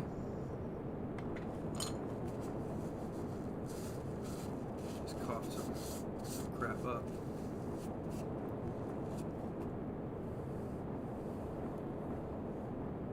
This thing reached 700, 800.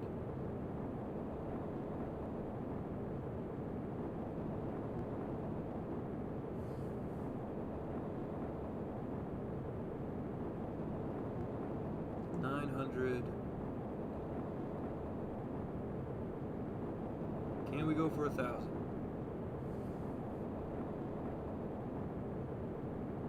1,000? Look at that. 1,000 meters per second. That is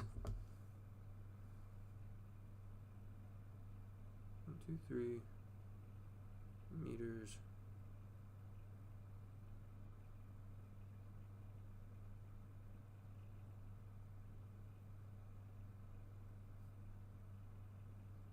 Mach. Ooh, that's just barely Mach 3 right there. Look at that. And we're at 20,000 feet. We got plenty of energy here. We're still 1,000 kilometers away. All right.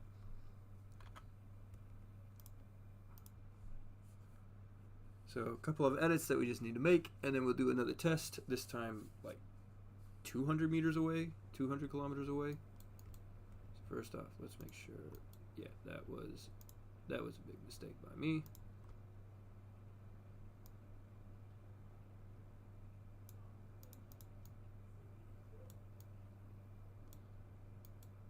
No, let's move this up just a little bit and then up this way. There we go. Okay. Simulate. Simulate. Here we go.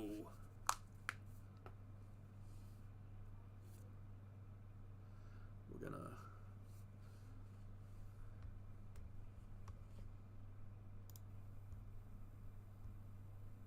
turn on the master switch. Click this button. Let's go for 150. Here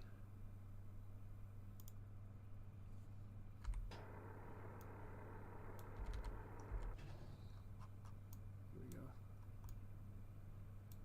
3, 2, 1.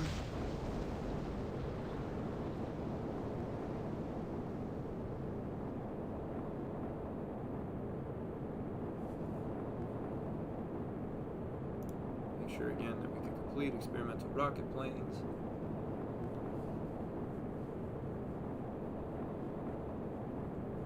Land on the runway with a descent angle lower than 10 degrees. So I think that's that angle of attack right there. So I think this is when we have to touch down, so we don't even have to, like, you know.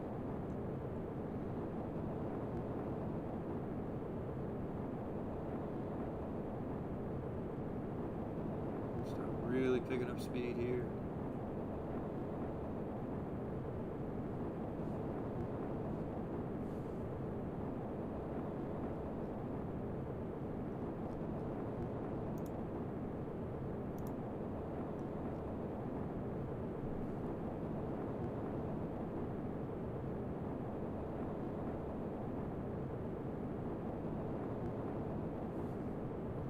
Really getting some altitude on this one.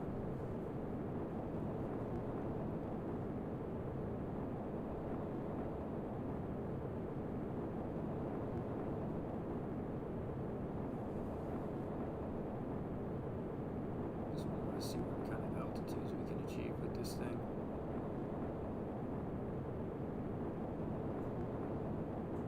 Last time we got up to 20 kilometers, which is a really good altitude record to set.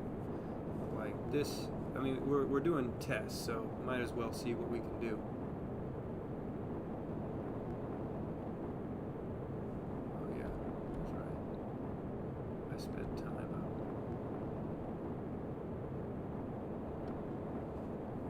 My thrust to weight ratio is.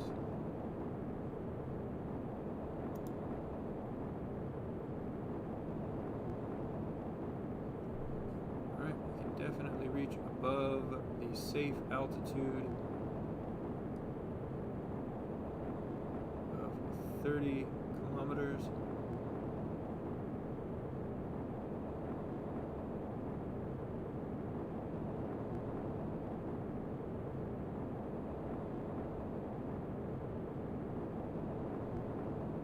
I forgot that was the safe altitude.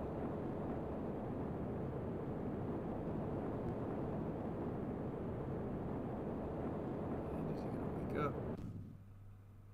He woke up. Well, we can push him above 30 kilometers if we really, really need to. Wow, okay. This thing is tumbling. Felt really, really stable up at those higher altitudes. Okay, hold on.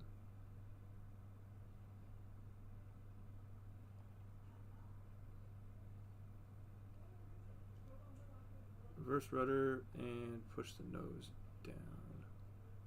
You want to try and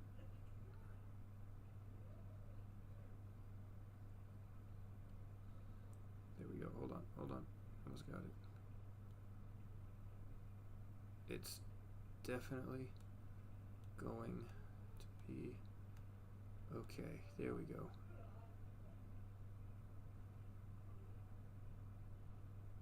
Here we go. See? See, I know what I'm doing. We just won't do that on the actual flight.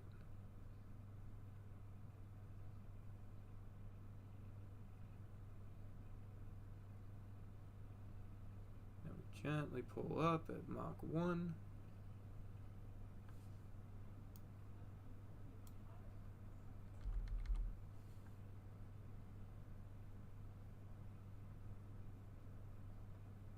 See, nothing too crazy. We'll land this thing, get it ordered. We're going to order 2 of them just in case, which I know I have a bad habit of doing, but you know what? We kind of need it. This thing has really, really long wings for, well, not really.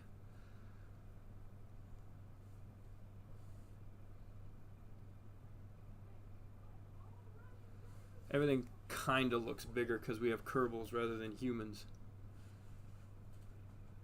And Peter here is not 2 meters tall like I am, so I'm like exactly 2 meters tall. Okay, so I'm going to try and keep our speed up because I want to see if we can't. I think we can do it. I want to land at just a little under 150.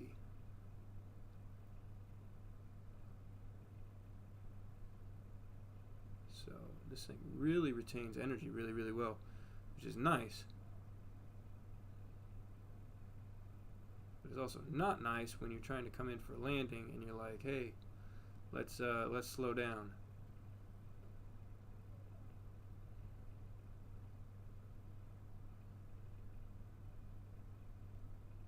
So now I got to do some crazy stuff. Extend the landing gear, see if that helps slow us down some. Parachute will automatically deploy after we touch the ground, and then I've got to really hold down those brakes. So I think this will probably be okay.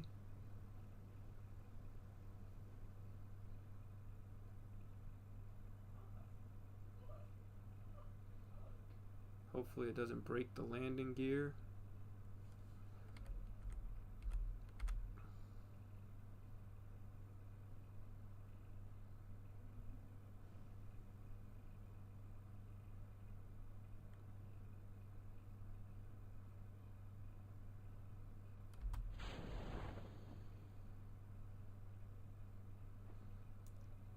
I don't like that, don't like that, don't like that, don't like that. Hey, I counted it as on the runway. Hey, hey, hey. Look at that. I am good at this game.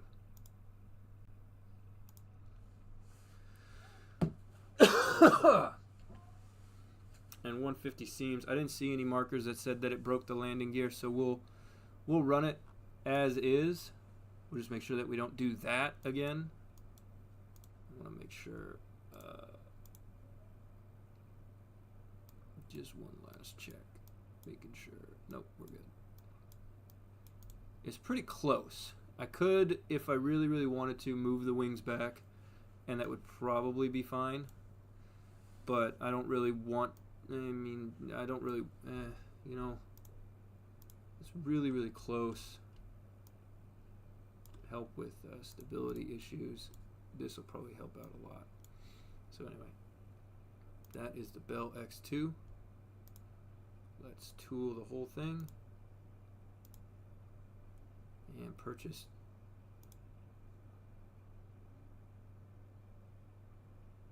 Oh, yep. Now we have to modify.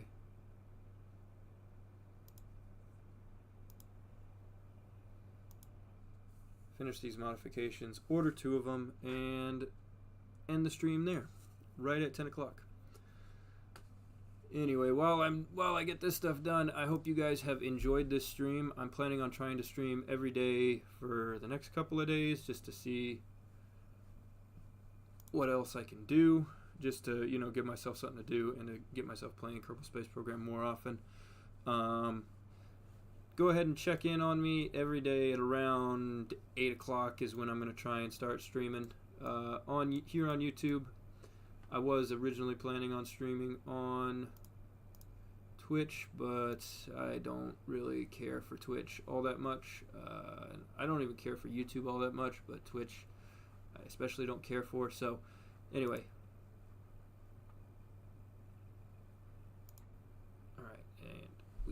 just enough for one more. Look, technically, we're under budget because I didn't spend all the money. So, we're going to be a little late on getting those guys, getting the Bell X2 out and running, but I think the Bell X2 will end up being sort of our go-to. Oh, you know what? One more modification I forgot to make.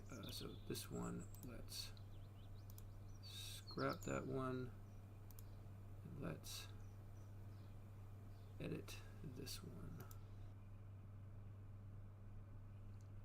And we're going to scrap that other F-86. I was only having that one built in case the other one, we need to add supersonic flight, and then we'll also, so save those edits. So anyway, we're gonna, if this one works, well, maybe it would be good to have two of the X2s, but we don't need two F-86s because we're not really going to be using these all that much anymore. So we can scrap that one too, and then we'll duplicate this one just for safety. And that, I think, will end the stream. Tomorrow when we stream again, we'll be doing more V2 rockets, and then once we get, if eventually I will get myself to 1956, and we will jump to the Soviet Union and see what they're up to. I appreciate you guys joining me for this stream. I hope